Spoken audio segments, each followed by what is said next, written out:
ITI technical master channel पर एक बार पुनः मैं आप सभी का स्वागत करता हूं। आज के क्लास में हम लोग इंजन के ओवर हीटिंग अर्थात इंजन अधिक गर्म क्यों हो जाता है, इसकी कारणों की चर्चा करेंगे। इसके कई कारण होते हैं जिसकी हम लोग इसमें चर्चा करेंगे। यह एक इम्पोर्टेंट टॉपिक है। यह उन सभी से संबंधित है जो कहीं न कहीं व्हीकल्स गाड़ी यानी कि प्रत्येक व्यक्ति कहीं न कहीं गाड़ी से संबंधित हैं और उन्हें यह जानना आवश्यक है। तो आइए आपका समय न लेते हुए हम लोग सीधे इस स्केच के माध्यम से समझते हैं कि इंजन अधिक गर्म क्यों होता है। सबसे पहले हमारा इंजन है।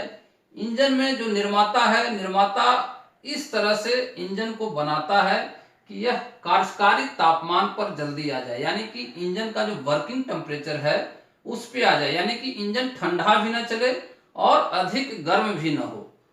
इसको बनाए रखने के लिए एक सिस्टम दिया हुआ है जिसको वाटर कूलिंग सिस्टम कहते हैं, जो कंसिस्ट हो रहा है हमारा थर्मोस्टेट हाउसिंग है, होज पाइप है जिसके द्वारा पानी ये होता है, रेडिएटर है, वाटर पंप है और एक आप देखे होंगे बड़ा सा फैन, जो यहाँ पे जगह के अभाव में आप लोगों के लिए मैं नहीं बना पाया हूं, जो कि फैन रहता है, इंजन से हवा खींचते रहता है।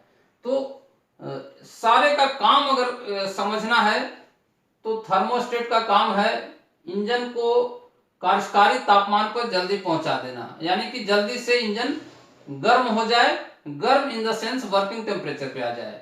और अगर इंजन ज्यादा गर्म हो रही है तो उस कंडीशन में पानी को रेडिएटर के माध्यम से सर्कुलेट करवाए ताकि पानी ठंडा हो जाए और इंजन अपना कार्यकारी तापमान पे बना रहे।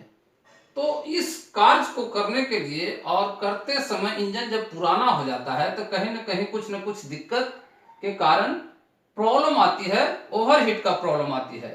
तो सबसे पहले ओवरहीट का प्रॉब्लम सॉल्व करने के लिए या जानने के लिए हमको रेडिएटर के ऊपर जाना पड़ेगा। इसके अंदर क्या क्या प्रॉब्लम आ सकती है।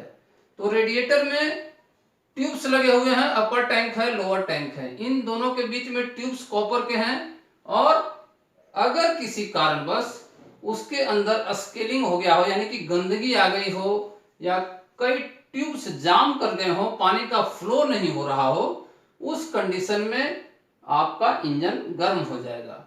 यानी कि अगर 6 to 10% ट्यूब्स आपके बंद हो जाते हैं, किसी कारणवश वहां से पानी नहीं गुजर रही है, तो आपका इंजन गर्म हो सकता है।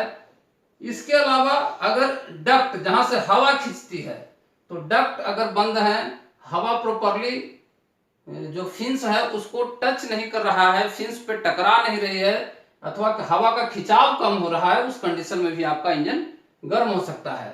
थर्ड कारण है किसी कारणवश अगर ऑयल स्पिल होकर के फिन्स के ऊपर, ट्यूब के ऊपर अगर लग जाता है, ग्रीस वगैरह लग जाती है, तो उस कंडीशन में भी हीट का ट्रांसफर कम होता है जिससे ओवरहीटिंग होती है।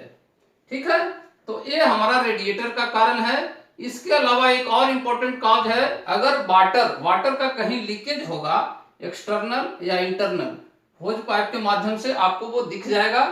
अगर लीकेज कहीं पे है या वाटर का लेवल कम हो गया है तो आपको एक बार वाटर लेवल चेक कर लेना चाहिए, वाटर हमारा सही है कि नहीं है। सेकंड हम लोग सस्पेक्ट करते हैं वो है वाटर पंप के ऊपर। वाटर पंप में भी कई तरह की खराबी आ सकती है, जैसे कि वाटर पंप को संचालित करने वाला वी बेल्ट या सर्पेंटाइन बेल्ट है, अगर उसका टेंशन कम होगा, उसका तनाव कम होगा, तो स्लिप की समस्या होती है, यानी कि फिसल जाएगा। जो पुली रहती है, पुली पर से बेल्ट फिसल जाएगा। तो जिस स्पीड में वाटर पंप को चलना है, यानी कि जितना आरपीएम इसको मिलना चाहिए, उतना आरपीएम अगर नहीं मिलेगा तो पानी का सर्कुलेशन का फ्लो है, प्रेशर है, वो कम हो जाएगा। उस कंडीशन में भी इंजन ओवरहीट हो सकता है। तो ये भी हम लोग चेक कर लेंगे कि पुली और फैन बेल्ट लूज न हो। इसके अलावा कभी कभी इंपेलर के अंदर, जो इंपेलर है, इंपेलर के अंदर भी खराबी आ सकती है। तो इंपेलर के अगर खराबी रहेगी तो आपको वाटर पंप खोल करके जांच करना होगा। अब हम लोग इंजन में आते हैं। इंजन के अंदर भी बहुत सारी समस्या हो सकती है। ओवरहीटिंग का इंजन से भी कंसर्न है। इस सिस्टम को अगर छोड़ दें तो इंजन में, अगर इंजन पुराना हो जाता है तो वाटर जैकेट्स या सिलेंडर लाइनर के चारों तरफ जहां पानी घूमती है, अगर वहां पे गंदगी है, स्केलिंग है, तो हीट का ट्रांसफर नहीं हो पाता है, अवरोध करता है। उस अवरोध के कारण अंदर का हीट बाहर नहीं निकल पाता है। उस कंडीशन में भी इंजन हमारा ओवरहीट हो सकता है।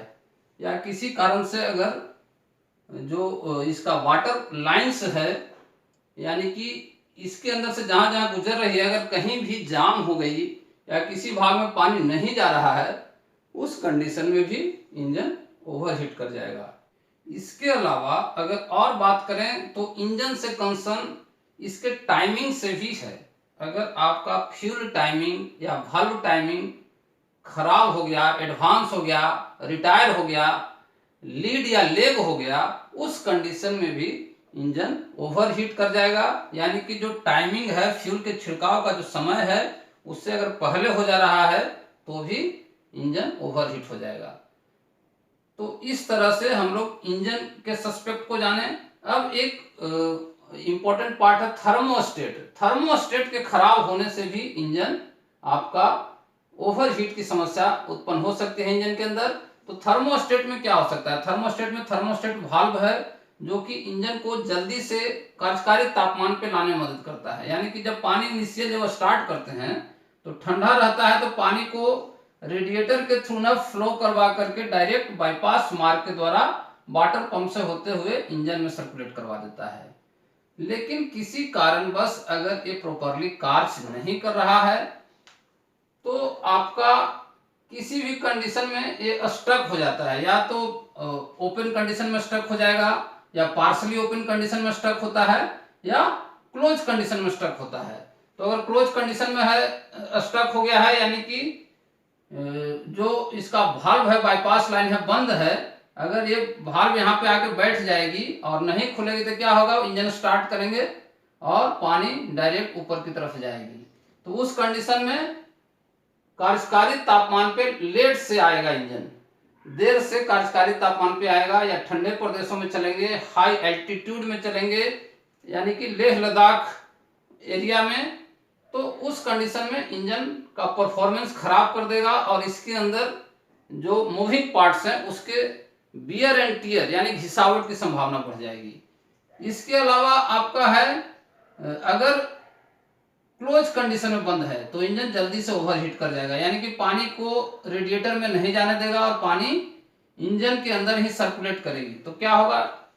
अचानक इसमें टेम्परेचर राइज करेगा, शूटअप कर जाएगा, यानी कि बहुत जल्दी ही इंजन गर्म हो जाएगा। तो इस तरह से आप लोग एक एक करके इंजन के ओवरहीट होने के कारण जाने, जिसमें मुख्य कारण है रेडिएटर से संबंधित है। रेडिएटर में अगर आपका ट्यूब्स जाम हो जाए या उसके बाहरी जो फिन्स है वहाँ पे डस्ट पड़ जाए, ग्रीस या ऑयल पड़ जाए, तो इस तरह से भी उसका अगर हवा का मार्ग अवरुद्ध हो जाए तो उसके कूलिंग में इफिशियंसी पे इफेक्ट पड़ता है। उसी तरह से वाटर पंप के भी कहीं भी अगर दिक्कत होगी तो इफिशियंसी पे इफेक्ट पड़ेगा। इसके अलावा इंजन के अंदर कोई टाइमिंग खराब होगी या सिलेंडर लाइनर, वाटर जैकेट्स के अंदर कहीं कुछ स्कोरिंग होगा, उसमें अगर प्रॉब्लम होगी तो यह खराबी आ सकती है। इसके अलावा थर्मोस्टेट भी खराब हो सकता है। थर्मोस्टेट खराब होगा तो भी इंजन आपका गर्म हो जाएगा और इंजन का माइलेज वगैरह पे भी इफेक्ट पड़ता है। तो इस तरह से हम लोग इसको चेक करेंगे, जानेंगे, तो इसको आसानी से हम लोग संबंधित चीज को रिप्लेस करके या रिपेयर करके कार्य कर सकते हैं। Thank you very much. अगर आपको यह वीडियो अच्छा लगा हो, लाभप्रद लगा हो, तो आप इसे लाइक करें, शेयर करें और चैनल को सब्सक्राइब कर लें। अगर कोई डाउट होता है इन सभी चीज़ों में समझने में या फर्दर क्लियरिफिकेशन चाहिए तो आप कमेंट करके क्वेश्चन एराइज कर सकते हैं। Thank you very much.